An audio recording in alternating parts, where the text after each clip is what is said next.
Sejam todos muito bem-vindos a mais um Condomínio em Pauta. O assunto de hoje é um especial ao Dia do Síndico, comemorado agora no dia 30 de novembro. Um ano tão diferente, um ano tão difícil, com desafios, com realizações. E para discutir esse ano, para homenagear o síndico, trouxemos duas síndicas de sucesso que atuam aqui no estado de São Paulo. A nossa Vanessa Gantiman Muniz, seja muito bem-vinda ao programa novamente, Vanessa. Obrigada pelo convite, Ricardo. É um prazer estar aqui hoje. Prazer estar aqui com você também, falando sobre o Dia do Síndico, um dia incrível para quem trabalha nessa área. Eu que agradeço. E a Isabelle Lavin, seja muito bem-vinda novamente, Isabelle. Obrigada novamente, Ricardo. Um prazer, como sempre, estar aqui com vocês. O prazer é nosso. Bom, vou começar com você, Vanessa. Um ano totalmente atípico para tudo, né? Verdade. Mas para os síndicos acho que foi um pouco mais complexo porque a grande maioria dos governadores e prefeitos não se meteram muito nos condomínios ou quando se meteram deixaram, como aqui em São Paulo, focaram de que quem manda ali naquele condomínio seria o síndico e o corpo diretivo e a gente não tinha receita do bolo para encarar esses desafios. Realmente, Ricardo, foi um ano desafiador. Essa crise pandêmica pegou a todos os síndicos de surpresa. É complicado você navegar em águas tão complexas e complicadas como que aconteceu sem o mapa. Como você bem colocou, a batata quente foi jogada na mão dos síndicos, que quando não sabiam o que fazer, tinham que usar todos os seus conhecimentos, todas as suas ferramentas de gestão, todas as suas técnicas para poder dar conta daquilo que acontecia dentro dos condomínios. E muitas vezes os moradores ainda nos viam como grandes ditadores. Sim. Porque enquanto os nossos governantes não sabiam, como ainda não sabem, o que estão fazendo, eles jogaram todas as responsabilidades, além daquelas que a gente já possui, além destas, responsabilidades que a gente não tinha como resolver. E assim, é complicado você gerir um condomínio sem realmente uma receita de bolo. Então a gente se via em algumas situações, ao vivo e a cores, tomando decisões que muitas vezes não agradavam a massa condominial. Então existiam moradores divididos, uns apoiavam, os outros não apoiavam. E quem apoiava os síndicos?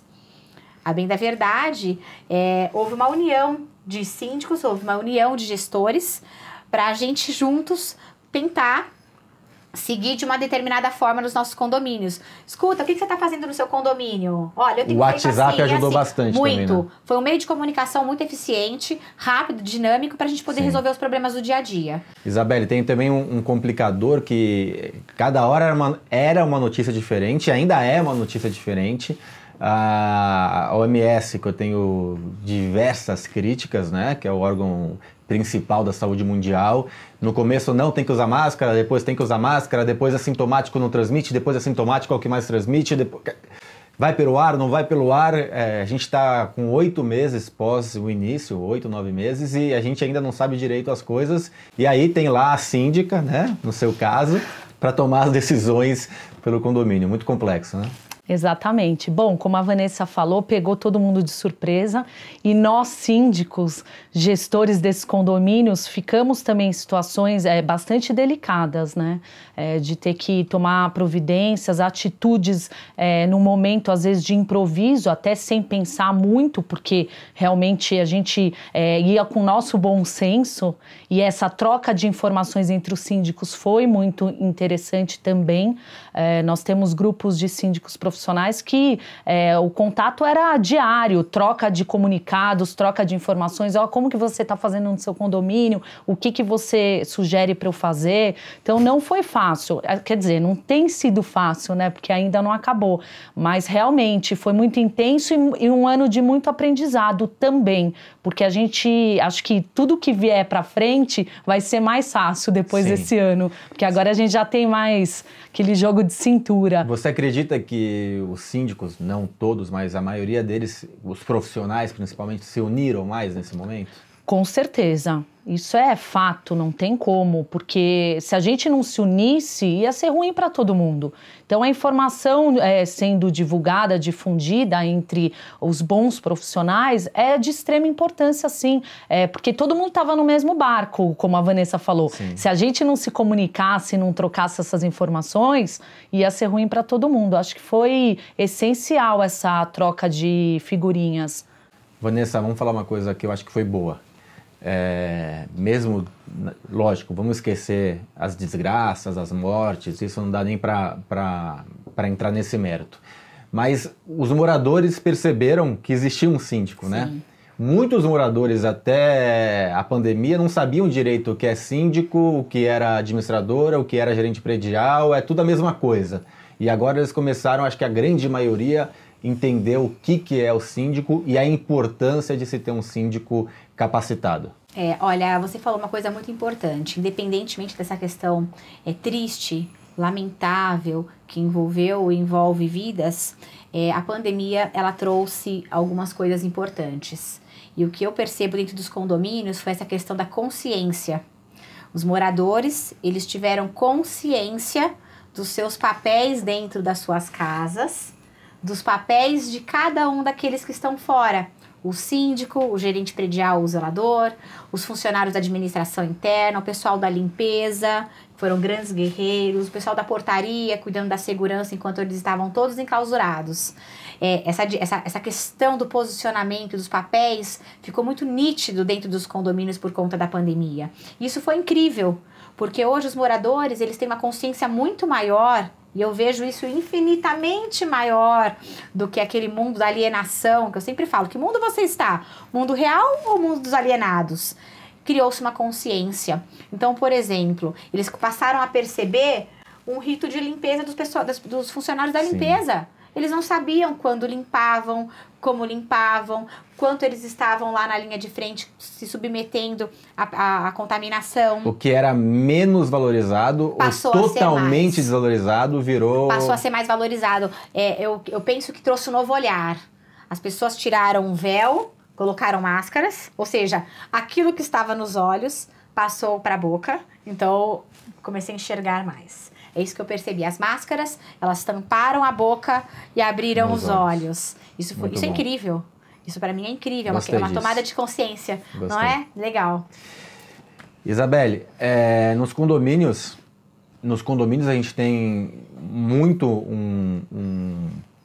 existe muitas vezes aquele preconceito com um funcionário porque ele é desqualificado, ele está ali para servir, ele é só um porteiro, ele é só um faxineiro. Sempre foi importante, né? Porque o só faxineiro sempre trouxe a saúde também, não é? Porque a faxina não é só contra o Covid, né? Várias doenças e salubridade estão ali na faxina. E o porteiro, questão de controle de acesso, não entrar bandido, não entrar... Então, assim, mas muitas vezes essa pessoa não era vista dentro do condomínio. Você percebe que os moradores, como disse a Vanessa, deram essa importância e você acredita que vão continuar dando essa importância ou vai ser esquecido e vai voltar, infelizmente, ao que era antes? Sim, Ricardo, eu acredito que sim. As pessoas começaram a respeitar mais os seus funcionários e também ter uma visão diferenciada, dar mais importância ao trabalho deles, né? Exatamente isso, como a Vanessa também falou. As funções ficaram bem nítidas e o trabalho em equipe ficou evidenciado. Então, quer dizer, as pessoas começaram a ver que o condomínio, ele tem um grupo de funcionários que trabalha para ele e ele precisa, porque se falta uma peça aí, atrapalha todo o esquema. E os próprios funcionários de outras áreas começaram também a respeitar os outros que até então talvez não respeitassem. Então, zelador, o próprio síndico, o gerente predial, acabou se unindo muito nesse trabalho, né? Nesse conjunto aí de atividades contra o corona. Sabe o que eu percebi? Uma coisa muito legal. Que assim, antes os gestores tinham, pelo menos na visão dos moradores, os gestores tinham que cuidar da bomba, do gerador, da limpeza, da portaria. E com a pandemia, o maior desafio de todos os gestores foi lidar com o comportamento humano. A questão do comportamento humano nessa época da crise pandêmica, ela nunca ficou tão evidente, fazendo que inclusive os próprios síndicos, que não estão tão assim atentos a esse olhar dos comportamentos, buscassem se profissionalizar nesse sentido, buscaram novas ferramentas para poder fazer gestão, entraram em cursos online, Sim. participaram de lives ligadas ao comportamento humano, porque antes ninguém falava em condomínios, comportamento humano. Oi? Cada comportamento de determinado condomínio é um DNA de cada um. Eu sempre falo, cada condomínio tem o seu DNA. E esse DNA é feito de pessoas. O condomínio é feito de pessoas. E isso ficou muito evidente. E o que eu achei muito legal é que essa pandemia também trouxe novos olhares para os gestores, de que eles estão lidando com pessoas, que o condomínio é feito de pessoas, e o comportamento humano, que é o que mais deixou a gente, às vezes, até chateado, porque eu tive vários problemas com relação aos condomínios que eu faço gestão, principalmente os condomínios grandes, onde tudo fica mais inflamado, com o comportamento. Moradores falando para mim, Vanessa, tranque o morador do lado de fora porque ele está com Covid. Demita o funcionário que ele está contaminado. Eu fiz uma matéria na CBN falando sobre o comportamento de bando, que funciona muito como torcida organizada de futebol, grupos políticos, né, que vão para briga muitas vezes. Em condomínio também acontecem coisas similares. E não razoáveis, né? Não. E aí você imagine, você fala assim, puxa, o cara mandou trancar um funcionário, um morador, puxa, ele mandou demitir um funcionário porque ele ficou doente. Meu Deus, o que é isso? Né? As pessoas fazendo como os times de futebol, quando eles não gostam, eles jogam bebidas, jogam coisa, aí o morador ele joga carne, porque a churrasqueira tá fechada, né? Ele começa a jogar objetos da casa dele, porque ele tá inconformado, porque ele não pode descer no parquinho, né? Então é complicado. Então você imagina lidar com isso. E agora a gente tem uma nova realidade, né? A gente estava no momento de mudança, o mundo hoje muda muito rápido. Então a tecnologia, tudo mudando, síndico profissional, quer dizer, o mercado condominial mudando muito e o mercado de tecnologia, comportamento humano mudando muito. Só que isso foi abreviado pelo menos uns 4, 5 anos aí que a gente espera. Isso mudou duas coisas que eu vou citar aqui, que é as compras por internet, que hoje é muito maior, então você precisa de espaço físico, recebimento, e o trabalho em casa, né? Que são duas realidades, entre outras, que vieram para ficar para os próximos anos. Então, no segundo bloco, a gente vai falar sobre os desafios para o futuro do síndico, do Dia do Síndico hoje especial, do síndico que cada vez mais tem que ser profissional e cada vez mais vai lidar com pessoas dentro dos condomínios, né, dos condomínios residenciais, que já não são só residenciais, são residenciais / agora comerciais, por causa do home office que as pessoas estão trabalhando. Então a gente vai abordar isso no segundo bloco. Muito legal. E já voltamos. Você que está em casa terá esse assunto que é imprescindível para você gestor, para você síndico profissional, para você síndico voluntário, em homenagem ao Dia do Síndico. Até sexta-feira.